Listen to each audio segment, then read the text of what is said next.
This interview is being recorded for the Library of Congress, the Veterans History Project. My name is Kate Delansky, and I am with the Office of Congressman Renacci. We are here interviewing Aaron Wayne Locker on June 21st in Wadsworth, Ohio. The first thing I would like to ask is just some biographical details of your life. So where were you born and just about your family? I was born in Lima, Ohio, and I've spent my majority of my life living in Ohio. I have one sister, one younger sister. Okay. And your parents, what were their occupations? My dad was a car salesman for the vast majority of my life, and my mom, when most of the time, was at home, a stay-at-home mom, and sometimes she worked for an insurance agency for a while. And then what were you kind of doing before you entered the service? I tried going to college for a little while. I spent a little over a year at Ohio University, and then I left there and joined the military. So now, just in terms of the earlier days of service, what was the branch that you joined? Army.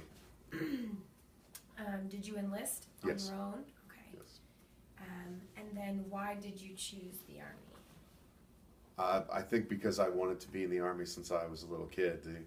The college wasn't what I wanted to do. I wanted to enlist. I tried college. I gave it a shot, but I still wanted to enlist. And ever since I was young, the Army was my target. What was the motivation behind that? Movies or? Probably, I'm sure that all that had a hand in it. But I wanted to be. I wanted to be in the military, and the Army was the one that was the closest to what I wanted to do. Where were you living? Were you still in Lima at the No, time? at the time when I enlisted, I was in Columbus, Ohio. Okay, gotcha. And what happened when you departed for training?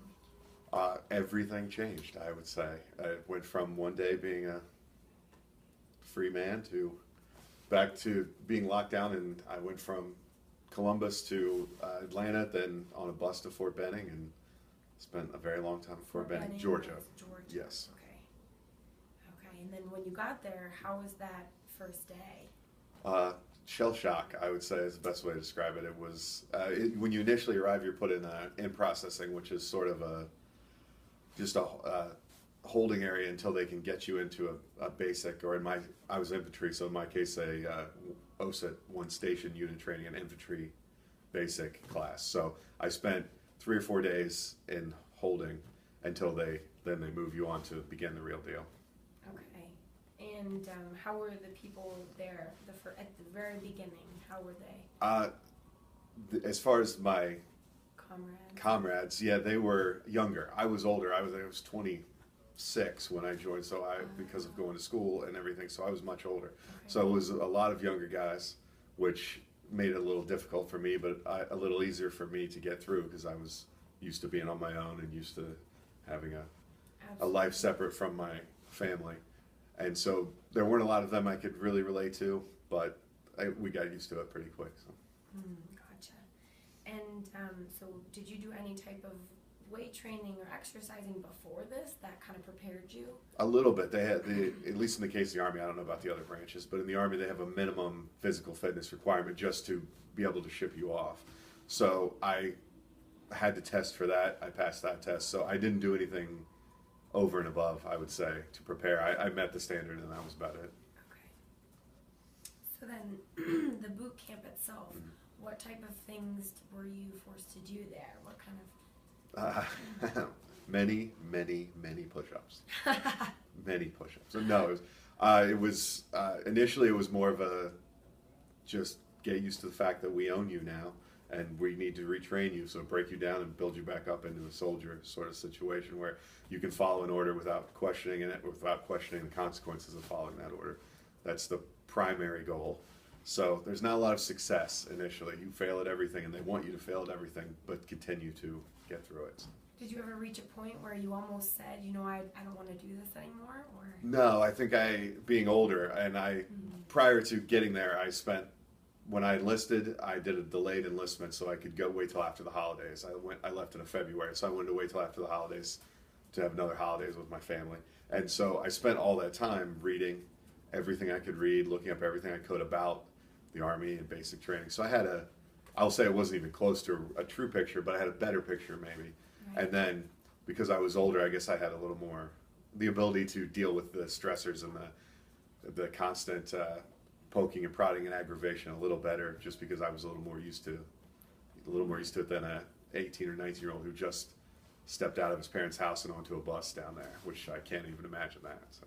Did you know any comrades that quit halfway through, or?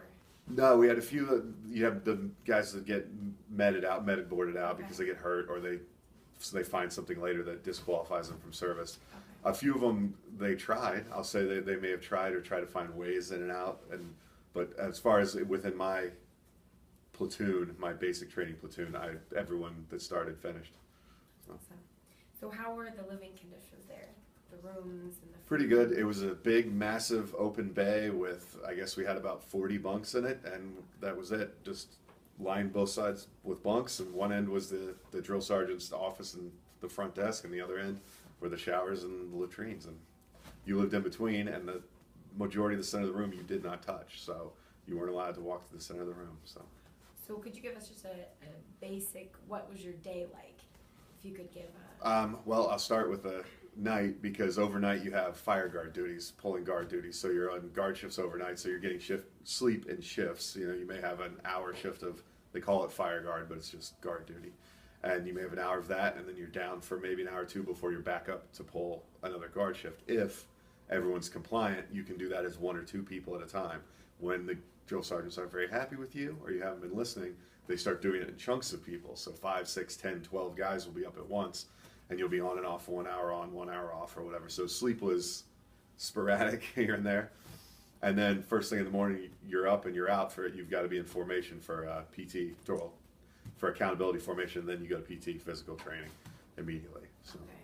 And then once you finish physical training, it's back for breakfast. You're shoved through breakfast, which the SOP at breakfast or at any meal is you have the table seats 4. You walk through the line, they issue you your food.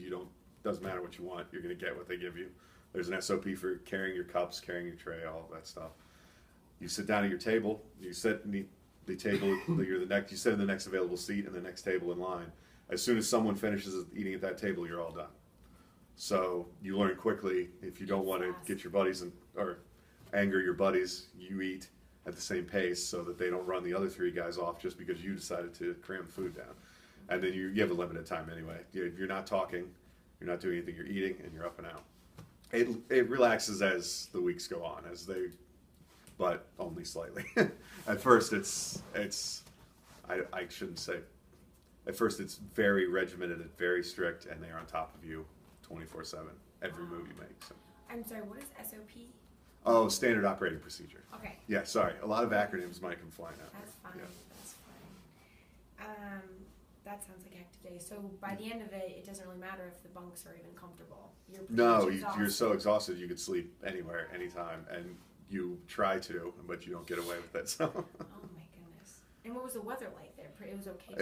I was down there. It would been the end of winter, and it's Georgia, so it's sweltering hot in the summer.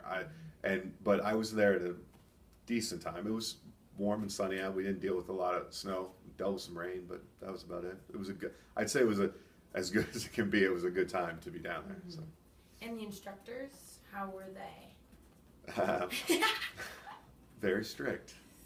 Very, very strict. Very in your face. When you first arrive, when you go from the 30th AG as the end process unit, when you leave there and they drop you off to begin infantry basic training, they have what's called shark attack. You have 2 large standard, everyone's seen green Army duffel bags. One's on your back, and one you have to hold over your head like this and keep it over your head. And when they let you off the bus, that's your first position, and every drill sergeant is there and immediately on top of you screaming in your face. Actually, they come onto the bus and escort you off with screams and yells, but they escort you off and they refer to it as shark attack. They do it every time to everybody. So the instructors start off very in your face and continue that way until eventually it evolves into a process where they're doing more teaching and mentoring than they are breaking down and punishing. Once they realize you're starting to pick up on that part, they can sort of change over to being more instructors, and then they start teaching you skills and less just yelling in your face. Right. Was there a uniform that you Yeah, standard Army ACU uniform. They're phasing it out now, but my whole time in, we wore the ACU, the Army Combat Uniform, and that was it every day the same. Really? And at first, the helmet with you had your number on it, because when you first get there, they don't know you by name, so you're just identified as a number. Wow. So you have your number taped on your helmet. Wow. That's something. So then, was there any specialized training that you did during this? During basic, it was just all the basic training, the shoot, move, and communicate kind of training. Okay. Nothing over and above, at least for the beginning part, nothing over and above anyone would get at any non-infantry basic training. Then the second half is when we get, at least as infantry, we get more into squad tactics, platoon tactics, small unit tactics, more advanced weapons training, just stuff that's specific to our job, our MOS. And that's all that basic training was. Then from there, I went directly to airborne school. So then I graduated airborne school. And then from there, went to my unit. They sent me to combatives level 1 school and to sniper school. Okay, did you have to pass any tests for your physical abilities before you went to those other? Yeah, so they all have their own PT standards. And for instance, airborne school, it's pull-ups. That you have to be able to do pull-ups because you're pulling on the risers of your chute. So it's pull-ups are 90% of the PT test, and then sniper school had a basic PT test, and combative school had a basic the same PT test as you would take with your unit. Okay. Just a standard that was actually much lower than my unit standard, but. So. And then, sorry, you mentioned MOS. What is that? Military Occupational Specialty. It's an Army acronym for your job. Okay. So I was an 11 Bravo, Okay. which is the MOS designation for infantrymen in the Army. Okay, thank you for clarifying. Okay, so I guess that kind of covers your training beforehand, right? So then where did you end up going to serve? Vicenza, Italy. Caserma, Italy is where we were stationed at the time. It's gone now, but when I was in, it was at Vicenza, Italy with the 173rd Airborne Brigade. Okay. And so what were kind of the first impressions of that country, of getting there? Was that your first time abroad? Yes. Wow. More than Canada. Yes, the first time in Europe or overseas. Wow. Yes. And when you first get there, they have liaison to meet you at the airport and takes you directly to the post. And they don't let you off post for about a month when you first get there. You have to go through certain training, and they have school just sort of a basic cultural awareness classes you have to take, a little bit of language, not a full-on Italian class, but just enough so you know when you're hearing something bad's happening or something good's happening, you're aware. Okay. So, and there are a lot of those, and then just acclimation to your unit so that you're used to just existing in a day-to-day environment in the active, real Army, not basic training anymore. Did you train previously with any of these people that you were at the base? I had one friend who he was in my platoon in basic. He bunked right next to me. He went to airborne school with me, and then he ended up in my company when I got to Italy. So we ended up going all the way through together. Wow. Pretty close then, I would assume? Yeah. Yeah.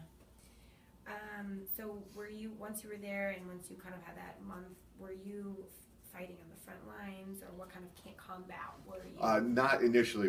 They had just gotten back, I can't remember exactly, a few months prior to my arrival. So when I came in and all the guys I came in with, we were restock from the previous deployment and all the guys that leave and get out or move on to another unit. So we were just kind of the refresh.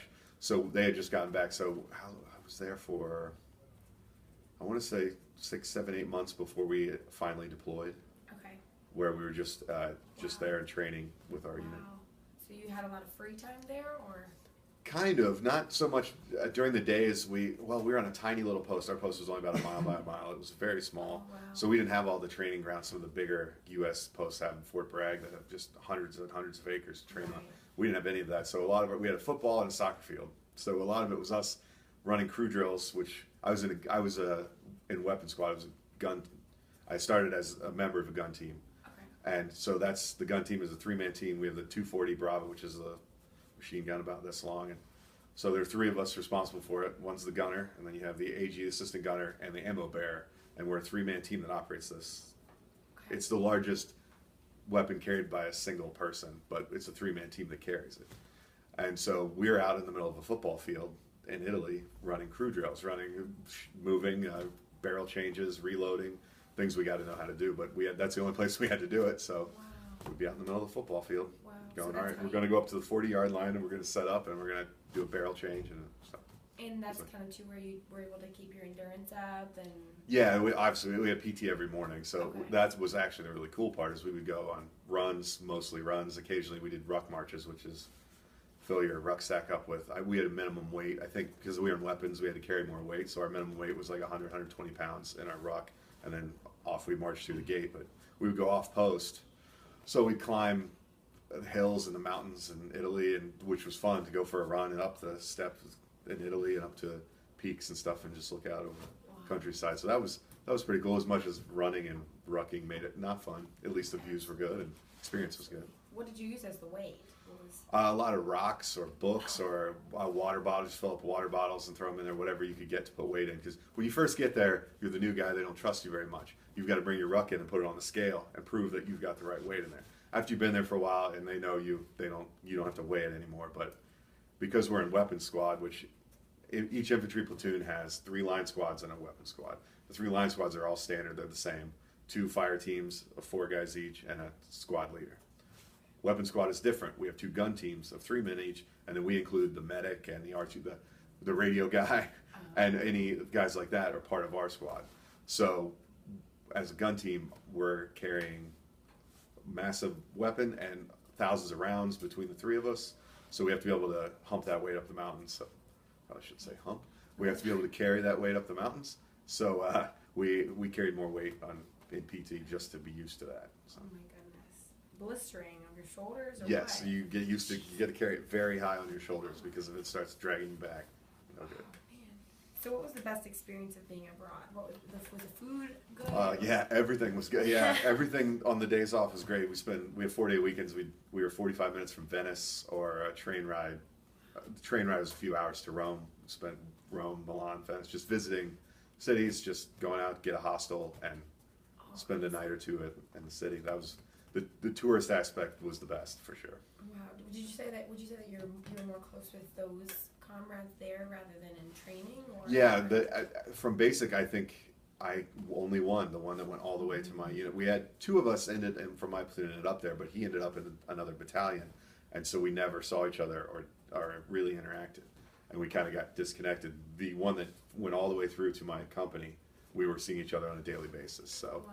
So he was there, but then once you're in your unit, those are the guys you're with, Really? 24, especially over there where most of us don't have families there because we're overseas. So it's just 24/7 the same guys, and we're in another country where we don't really speak the language very well, except to tell a cab driver how to get me back to base at the end of the night. Right. So yeah, those guys, you're 24/7, live next to each other, go out with each other, go to dinner with each other. It's a full-on Right.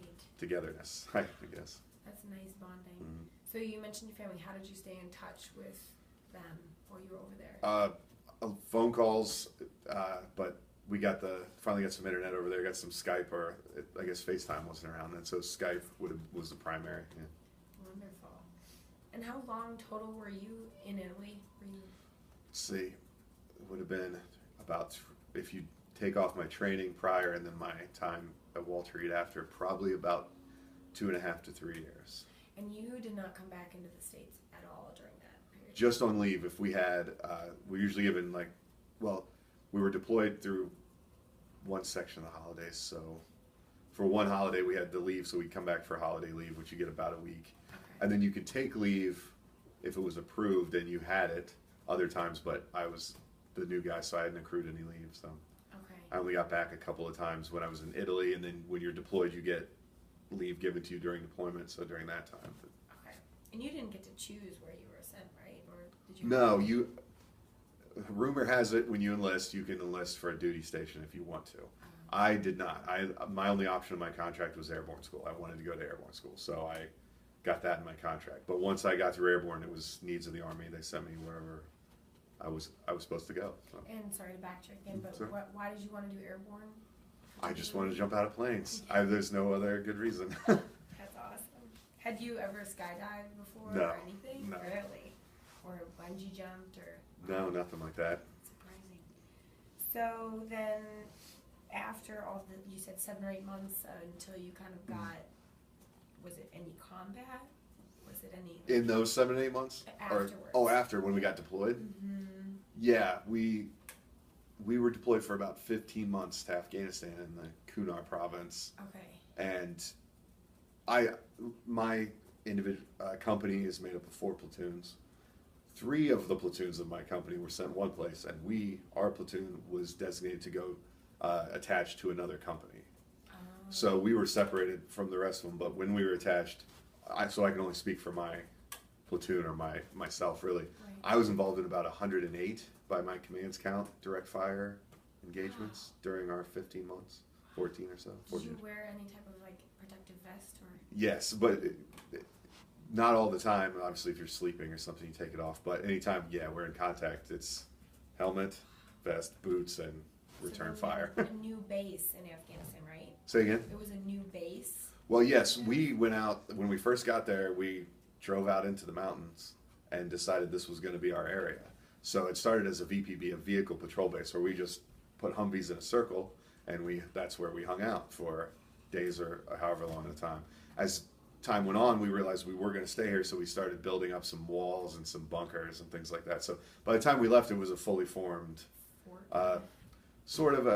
it wasn't a full-on huge place. It was relatively small, but at least it had walls and bunkers and things like that. Protection. But when we started, it was just us and Humvees at first. So. What did you make? How did you build these things? Sandbags, many sandbags, shovels, digging ditches and whatnot. And then they have these things called HESCO. I think it's the company that makes them. They are probably about 6 by 6. They look like tubes when you pull them apart that have burlap inside and metal fencing around the outside. So we get them flat, open them up, and they're a big giant, what looks like a barrel, but we had them 6, 8, 10 feet high. And then you just fill them full of rocks and sandbags and whatever, and you've made a wall, a defensive wall. So we had those that we used. We paid locals to fill those usually because it was just backbreaking work for us to be doing and everything else we had to do. So we paid locals to come in and help with that. But that's how we built our walls, and most of our bunkers were sandbag walls. And we got some plywood for over the top and tarps just to keep the water out. Wow, but for all intents and purposes, you were outside, like you were sleeping in Yes. the open air, right? Yeah, oh yeah. I mean, but towards the end, we actually had put some sort of doors on our, we call them hooches, our bunkers that we lived out of. So that was pretty classy by the end. Yeah. But most of the time it's just you're kind of outside or sleep under the edge of the Humvee or something if it's raining, or in the Humvee. Wow. At first. But then by going to Afghanistan, did you have to get any other little bit of language training for that, or? No, we had Terps with interpreters that were assigned to they would sign a group of them in the rear to the whatever larger base we were operating out of, and then one we could send out with us anytime we had to go out and interact with the locals. Okay. So we usually had one around that would help us out. What did you do for food there? We had MREs, the meals ready, like just a meal in a bag kind of things. Wow. We had those as a usual option. We got a hot meal once a day if they could get it out to us. They found a local who they paid who had a little station wagon-y car, and he would drive out this mountain road, because where we were was fairly inaccessible by anything bigger than a Humvee, because the mountain road is on the edge of a mountain, so you did not want to be driving any big, huge trucks out there. Mm-hmm. So we found a local at a little car, and we would send him back to our main FOB, forward operating base, our main base back in the rear, and we would pay him, and he would go back there, and then they would give him some hot food, put in his car, and he would drive it back out to us.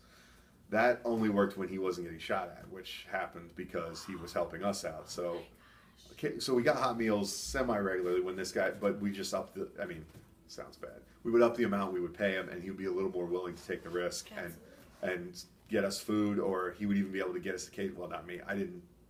I wasn't into the tobacco, but guys that smoked or dipped, he was able to get those sorts of things for us, so he helped us stay semi-connected. Wow, that's nice. Yeah. Wow. And occasionally we would get airlifts, like a chopper would come out and actually bring us pallets of MREs or water or whatever we could, but they were getting shot at, so they didn't like to come out there. So you were pretty close to people who were trying to shoot at you then? Yeah, right. We got ambushed all the time. That was a fairly regular thing, because the purpose of our mission, at least my small little need to know that I know of, there was a long road that ran through these mountains. We were at one end of it, the rest of our company was at the other. Our job was to keep this road clear of Taliban or enemy fighters so that the people around there could use the road and not be threatened or do whatever they needed to do. So we were at one end holding off one end, and they were at the other end holding off the other end. I see. So where we set up was strategic in that we were protecting the road, but we still were in a vulnerable position because there are mountain ranges all around us. So there were plenty of mountaintops around us that we would get hit from on a. Well, I guess if you do the math, I think we did the math, and it was once every 3 days on average, probably. So Just on average. You probably liked Italy better then. Yes, it's safe to say that Italy sounded really good when you're sitting on the side of a mountain in Afghanistan. So. Oh my goodness. So then, I guess was there any service to contact your family? Were you able to? We weren't technically allowed to have cell phones. Okay. Some of us got a hold of some because the locals would sell us like bootleg DVDs or anything they had, they would sell to us. So we occasionally get a hold of a cell phone, and we were able to maybe send a text back, maybe make a call if you could kind of do it on the quiet. But when we get back to the rear, which we would get, I don't know about regularity, maybe once a month or something as an individual, because they couldn't obviously pull all of us out of there to go back and refit. So we would get out when we could, a few here, a few there. And you get back to the rear someplace where they actually had internet or TV or something, and you could get on and maybe send an email. Mm-hmm. Or in some of we had, eventually towards the end, our fob in the rear where we would go back to refit got computers and got phones. So we could actually, when we would get there more regularly, we wouldn't have to take a special trip to get to a computer or anything. Right. But that's, email is probably 99% of it. Occasionally you can make a phone call, but that's if you have a phone card, and then cell phones were not supposed to be there. And also they would get blocked out because you could tell when we called them OG, well, they're called OG, other government assets were in the area. So like non-military government assets like CIA, etc. Okay. They would wipe out all cell phone. They had the ability to just kill all cell phone traffic or anything. So whenever their cell phone was blacked out, we knew they're around here somewhere. Wow, that is crazy. So how long were you then in Afghanistan? About 15 months is how long we were deployed for, and then I got a block of leave in there than when I wouldn't have been in country. But okay, gotcha. Oh my goodness. So then you had enough supplies, or you would restock, and that's kind of how you kept enough stuff, and then you sent out your friend. Is that basically the only yeah, most of our 99% of our existence was water and MREs. So we'd get bottled water out there, and then they'd ship the boxes of MREs out to us, and then we would bring, whenever our guys would go back for any reason, we would then bring even more back. Whatever you could fit in your Humvee, spare space, bring more stuff out because we'll use it. Oh my goodness. Did you lose any of the people in your group, or was it? In my specific platoon, the only casualty we had was our medic. Okay. Got hit in the back of the neck, and he initially was paralyzed from the neck down. Now it's just the waist down, so he's coming back around. But oh, that's awesome. But that's in my specific platoon. That's the most significant casualty we had. There's a lot of injuries, but nothing more significant than that. That's really good. Mm-hmm. So then I know that you did get injured. When did that happen? My injury was post-deployment. Okay. So when we got back, I had the option, or my contract was coming to the point where if I didn't re-enlist to stay with my unit, I would be reassigned needs of the Army, which means wherever the Army wants us to, back to Italy. Okay. When we got back there. So I was in 173rd. They said, if you don't re-enlist with us, your needs of the Army, and the Army will send you wherever they want to send you for the rest of your contract. Okay. So your options are re-up with us and do another deployment with us, or go needs of the Army and go where you go. So I signed a re-enlistment deal when I got back from Afghanistan so that I would finish my contract in Italy with the 173rd. Part of that deal was I got sniper school and I got combatives level 1 school, or level 1 and 2 and 3, but I didn't get to that. We'll get to that part. Right. And I got those in my contract instead of, so that was part of the re-up deal. Okay. So then they sent me to sniper school. When I got back from sniper school, I was going to be moved into a sniper, we call it scouts over there, but a scout team, essentially a sniper team. That's where I was being moved to from my weapon squad, from my gun team leader position. Right, the day that was supposed to happen, we were sent to Aviano Air Base in Italy, which is an American air base there, to do a simulated airfield seizure training jump.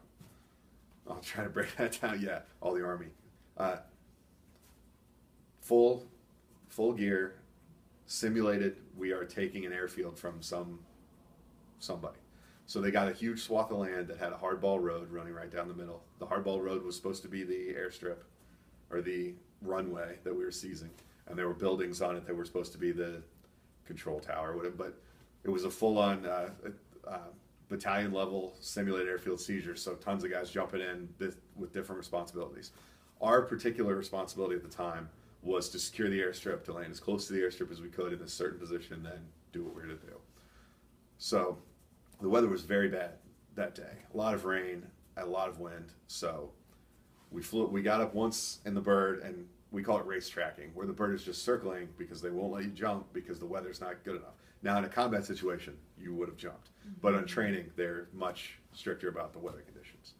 So we're race tracking around. They take us all the way back to the airbase and say, the Air Force says, we're not going to do it. It's too dangerous today. From what I was told, there was a heated discussion between the Air Force Command and the Army Command about whether or not we could do this. And back the plane went in the air, and we went out there, and we jumped. Now, I don't remember anything past taking off that second time. And then I woke up, what turned out to be about a day and a half later, in an Italian civilian hospital in Pisa, Italy. But what I was told happened by people who saw it was we got there, we did the jump.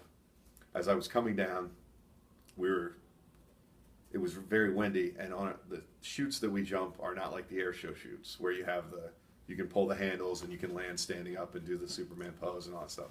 Our chutes are just air, ground as quickly as possible, and we're taught how to land and roll when we land because we're going to hit very hard. So we're trained to do that. Is it you want to land as soon as possible because you're completely defenseless when you're just floating down.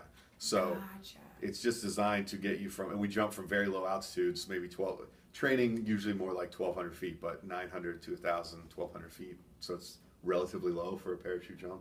So it's just designed to get you to the ground as quickly as you possibly can. Okay. And then we're trained how to hit the ground and properly roll so that basically we don't hurt ourselves. Well, the only control we have is you can pull your risers. You have 4 risers, the main risers that connect to your chute. You can pull any combination of 2 of them to slow you down based on the way the wind is blowing you. So from what I was told, I was coming down, and we call it slipping. When you pull, it's just to slow you down a little bit before you hit the ground. The direction I was slipping to slow me down would have been okay until a gust of wind came from the other direction. So what that is, instead of slowing me down, it turned into an accelerator, and it blew me onto the hardball road, onto the road. So I went through my PLF, parachute landing fall is what it's called, we're trained to do. I went through it, but as I rolled, we're really not supposed to do it on a hardball road, and on top of that, my helmet hit the ground and it knocked my helmet off on the initial impact. And then I guess it probably knocked me out because they said I was being drugged down the road, because when you hit the ground on a normal jump, you have those 4 risers I was saying, they're connected to 2 spots, 2 on each on your chest. You can pop one and your chute will deflate, so the wind will stop being a factor. I was out or shooken up probably at least, and I didn't pop the risers, so my chute stayed inflated, and I was getting drugged down the road. And then eventually it drugged me off into the ditch. So they said when they got to me, I was trying to pack my chute. When you jump with a bag to put your chute in.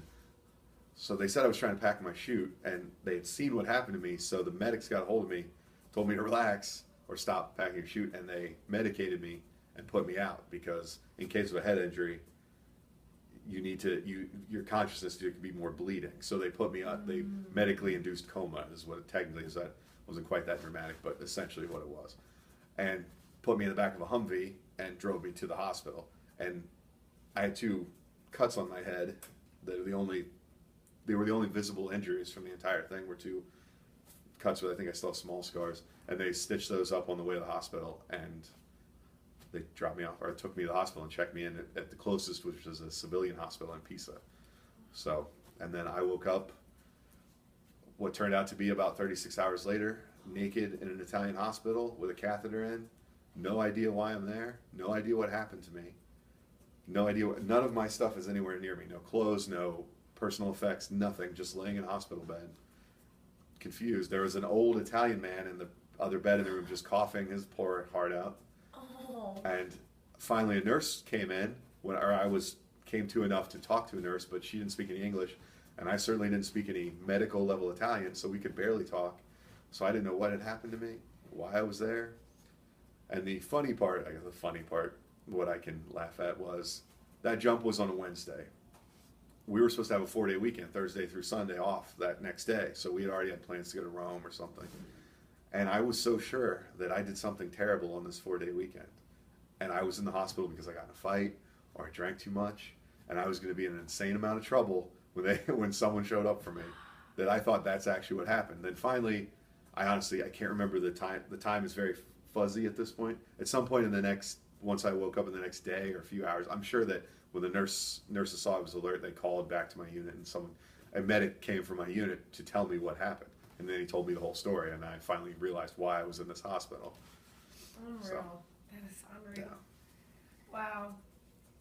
So I guess what was the most memorable part of all of your, what was, or just a very memorable experience? I don't know. Probably there are the small ones, like the first time you jump out of a plane, or those sorts of things that are pretty exciting. Yeah. But probably getting a flight. I remember the flight when we choppered out of our little vehicle patrol base that had become a little fob, flying out of there in the helicopter. They crammed as many of us in this helicopter as they could, and it was our final. We were going out of there to go home finally. And as we're flying out of there, we can see on a few ridge lines over, the enemy has an active machine gun, anti-aircraft machine gun over there. Now, they're not very good with them, and what they would do is just hang them from trees because they couldn't control them, and they didn't have all the mounting equipment and the tripods they needed. So they would just hang them from a tree and just shoot at us all the time, but they were so horribly inaccurate and so far away that they really weren't a threat. But now we're in a chopper and we're trying to get out of there. And we're all excited and great, it's time to leave, and we're very happy. And then we realize that right over there is where that anti-aircraft position is. So we're all celebrating, high-fiving as we get in the chopper, and all right, we're going home, we made it. And we take off, and then we're all just kind of, for that little, 1,000 yards of flight between ridge lines, are silent and staring out there going, not now, this can't be the time. We are this close to getting out of here. Yeah. So then I remember we make it through there, and we all had a good laugh about that afterwards. Like, that was it, that was our last, if we didn't make it there, then they make one lucky shot and down this bird, and we're here for who knows how much longer. Oh my gosh, yeah. I couldn't imagine. That is very memorable then. Yes. Well, I'm glad you made it happen. Yes, me too. So then you were, after your injury, that was kind of the end of... Right, we got out of the deployment, I got back, I got hurt. When they got me back to Vicenza, to get out of the hospital would not release me without an ambulatory transport. We are in a tiny little post. We don't have we don't have a hospital. We don't have anything. So my buddies rented a van and drove it to the hospital and told them they were medics and put me in and snuck me out of the stairwell of this hospital and drove me back in my little gown back to post. So that's how I got out of the hospital. And then I got back to our post, and all we had was the little medical center, the little aid station. So we didn't really have the capacity to deal with me. So they just put me on lockdown in my room, and the medics were checking up on me all the time, but they finally got me transferred to Landstuhl in Germany, Landstuhl Regional Medical Center, the big Army medical center there. So they sent me there. When they evaluated me there, they said, we don't have what we need to treat you here. We don't have a proper, what I had was a TBI, traumatic brain injury. There was about a racquetball size chunk of blood in my brain. Oh. And they showed me the MRI, the CAT scan of the whole thing, gave me a picture of it. And they didn't have what I needed there. So they said, we can sustain you here, but we can't treat you, so we need to send you back to the States. So then I went from there back to Walter Reed in D.C. And then I spent about 11 and a half months at Walter Reed doing physical therapy and occupational therapy and all those sorts of things, and just general rehab. Wow. But your memory was pretty much intact. At that point, yes, I was back, and I was okay. I could take care of myself. My balance was before I started physical therapy and everything, my balance was terrible. So that was a big problem. And the swelling in my brain had stretched out one of the muscles for my eye. And so my eyes couldn't focus because one of the muscles wouldn't properly focus my eyes. So that was an issue. A lot of little things like that, and things that came back with time. So not very few permanent issues, but mostly a lot of weird temporary issues. Mm-hmm. And then the permanent ones were I have no taste and no smell now. And most of my hearing is shot. My right ear is almost completely gone, and my left ear is about 3/4, half the way. Wow. Still good. And then balance is still a massive issue with me. But I did a year of physical therapy and worked on that, so I think I've just adapted to it at this point. Yeah. So would you say that you were upset about this fall? Would you say that you were just grateful that, you know, you had made it through your service, or what? Well, looking forward is probably too strong, but I was anticipating staying in, going to scouts, doing another deployment in a scout team, and I was looking forward strong, but I was ready to do that, and I was able to do that, and I still hadn't said the Army wasn't going to be a career for me. I still thought it may have been a long-term thing. So at that point, because at that point I had no family or anything, or no person, like no wife or kids or anything. Okay. So the Army was still possibly a career for me. Okay. So this injury changed everything. I lost that as a track when I was in Walter Reed. During part of the medical review board process, they determine if you can still do the job you were trained to do, and they said you no longer qualified to be in the infantry or to be a sniper or to do any of that stuff. So that was disappointing, but I had to deal with it, and then I was discharged and I was able to go back to school and do all this sort of stuff. So in retrospect, I don't look on it as a bad thing, because I now have I have a degree and a job and a to-be wife here in 30-some days and things like that. So all that's great. Yeah. So, but at the time it was pretty bad, because I thought all my life plans just got turned upside down. But now in retrospect, I understand it. I made it through, and so not too many permanent issues. So I'll be all right. That is good. Just a few little things about while you were there. Did you keep any personal diary or any way of like tracking? Not really, no. I think I tried when we first got into country during the deployment. I and a few of my friends, our plan was we were issued these boonie caps that were different but to protect from the sun, and we decided we were going to start putting tick marks on them every time we got into contact, so we would have our own personal account.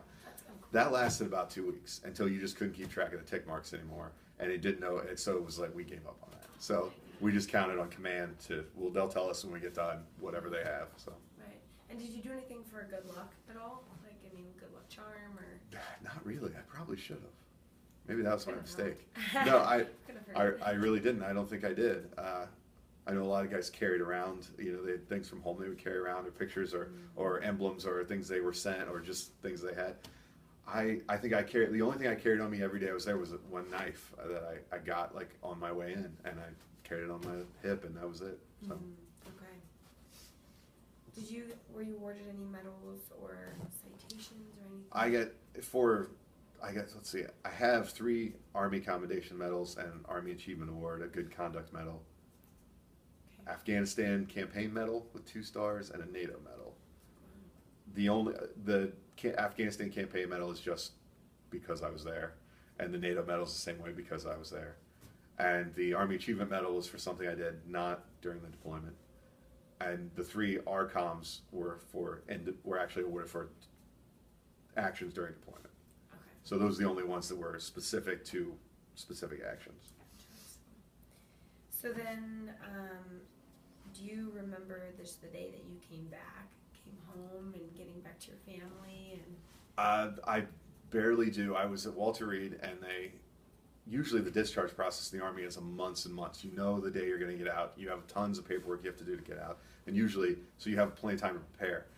They pulled me into the office one day and said, "You're getting medically discharged in 2 weeks. We have to send you to Italy to clear there." So I was sent back to Italy for about 48 hours just to clear all the paperwork needed there. Mm-hmm. And then I was sent back, and so I only had about a week and a half of time to be ready to be a civilian again. So I called my dad up and I said, "I have a week and a half. I have no idea where I'm going to go. Can I come hang out with you for a minute?" And he said, "Yeah, of course. He'd come live with me." So he said he picked me up from the airport when they put me on a plane and shipped me home. He said I just looked like a deer in headlights. My eyes were this big, and I didn't know what I was doing. I didn't know what to do with my stuff. It was like I went from being in a regimented, ordered, every day was spelled out to just being just a guy on the street again. So he said it took me a while to get used to being a civilian again and having personal choice about stuff occasionally. Absolutely. And I didn't have anyone to tell me what to wear, when to wear it, where to wear it, how to wear it. But now I have a wife, so she'll take care of that. Yeah. There you go. Wow, that's crazy though. So then you mentioned school, and when did you decide to just go back to school rather than work, or did you? No, I did. I got out, and it took me, like I said, it took me a while to get over the culture shock. And then I decided I wanted to go back to school. I had done a little school prior, and I wanted to finish up, so I decided to go back to school. I spent just under a year living with my dad, and then I decided to get my own place and go back to school. So I did in Columbus and went to the Ohio State University. It's a great place to be. And then, did you stay in contact with any of your? I still have three of the guys from that were my really good friends when I was in. They are all going to be groomsmen in my wedding. Wonderful. So I'm still, they're all, one's from California, one's from Alabama, one's from Pennsylvania. So they're all coming in from all over the place. And those are the primary ones. I'm still in contact with a handful of others. We have an email chain that gets sent around for our platoon from the deployment, where it's the thing is, on your birthday you're supposed to send a reply to this about what you're doing and where you're doing it, so that everyone can kind of stay in touch about what everyone's up to. So that's nice. That's really nice. And then, are you involved in any type of veteran organizations? Yes, I'm a member of the VFW, the American Legion, the DAV, Disabled American Veterans. Those are a Wounded Warrior Project alumni. I think that covers them all. Okay. Have there been any reunions of your the most we've had, the best opportunity we had was my battalion had 3 Medal of Honor recipients. 2 of them came from my company. So on the last one for Pitts, Ryan Pitts was his name, I happened to find out when it was going on in DC and caught a flight out there, and most of my company was there. So that's the closest to a reunion we've had, was there for his Medal of Honor ceremony and the Pentagon Ring of Honor ceremony and all that stuff. So that's the closest, but we're in the middle of attempting to plan a legitimate reunion right now. Hopefully we'll pull it off. Right. Well, the wedding will take a temporary. Right, I've got 3 of them committed and 2 others maybes, and I've said there'll be an empty table for anyone that can be there. That's So nice. That's really wonderful. So then, more so for just the reflections of everything. I know you've made a few comments about how it was a crazy experience and it was so changing, but how has it affected your life now, other than the fact that you're not able to do it anymore? Right. Well, there's the physical effects from the accident that I've kind of gotten used to, but those aren't that big of a deal anymore. And there's the fact that because I was in, I got to go to college for free, basically. Right. My job now is courtesy of having been in, because I got it through the Wounded Warrior Fellowship Program. Okay. So my life is sort of built around the fact that I was in, even if I was only in for 4.5 years. Mm-hmm. Everything subsequent is because of that 4.5. So even though I didn't get to do 20 years or 20 plus, whatever I may have done if I would have been able to, it still will be the 4.5 years still pans out to a lot of good experiences and good opportunities and all that. Absolutely. Do you look at your life any differently now? Are you more just grateful? I guess you have those what if moments every once in a while, when I take myself way in the Wayback Machine to the day I was at OU and I was still just a college sophomore at that time, and thinking, do I go to class today or do I join the Army? And I chose to join the Army, but I guess you think what would have happened if I just would have finished out there and gotten a job, but I feel comfortable in saying I'm happy with my decision, regardless of the tough times or the tough parachute jumps. It's all right. That's amazing. So has your service changed how you feel about war or the military at all in general?